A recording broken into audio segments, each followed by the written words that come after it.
2027వ సంవత్సరం క్రికెట్ అభిమానులకు ఒక పండుగలా ఉండబోతుంది.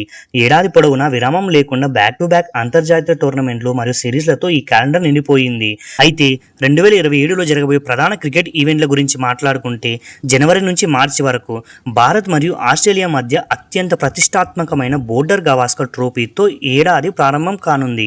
ఇక మార్చి నుంచి మే వరకు ప్రపంచంలోనే అత్యంత సంపన్న లీగ్ అయిన IPL 2027 సీజన్ అభిమానులను అలరించనుంది. ఇక జూన్లోనేమో టెస్ట్ క్రికెట్లో అత్యుత్తమ జట్టును నిర్ణయించే ప్రపంచ టెస్ట్ ఛాంపియన్షిప్ ఫైనల్ మ్యాచ్ ఈ నెలలోనే జరుగుతుంది. ఇక జూన్ నుంచి జూలై మధ్యలో అయితే వన్డే ఫార్మేట్లో ఆసియా కప్ నిర్వహించబడుతుంది. ఈ టోర్నీలో రోహిత్ శర్మ, విరాట్ కోహ్లీ వంటి సీనియర్ ప్లేయర్లు కూడా అందుబాటులో ఉంటారు. ఇక జూన్, ఆగస్టు నెలలో అయితే ఇంగ్లాండ్ మరియు ఆస్ట్రేలియా జట్ల మధ్య చరిత్రాత్మకమైన యుషెస్ సిరీస్ జరుగుతుంది. ఇక అక్టోబర్, నవంబర్లో అయితే అసలైన క్రికెట్ మజా ICC వన్డే వరల్డ్ కప్ రూపంలో రానుంది. దీనికి దక్షిణాఫ్రికా, జింబాబ్వే మరియు నమీబియా దేశాలు సంయుక్తంగా ఆతిథ్యం ఇస్తున్నాయి. టెస్టుల క్లాసిక్ ఫైట్స్, T20 లీగ్ల జోరు మరియు వన్డే ప్రపంచ కప్ ఉత్కంఠ, ఇలా అన్ని ఫార్మాట్లలో అద్భుతమైన క్రికెట్ను ఆస్వాదించేందుకు 2027 ఒక డ్రీమ్ ఇయర్గా నిలవబోతుంది.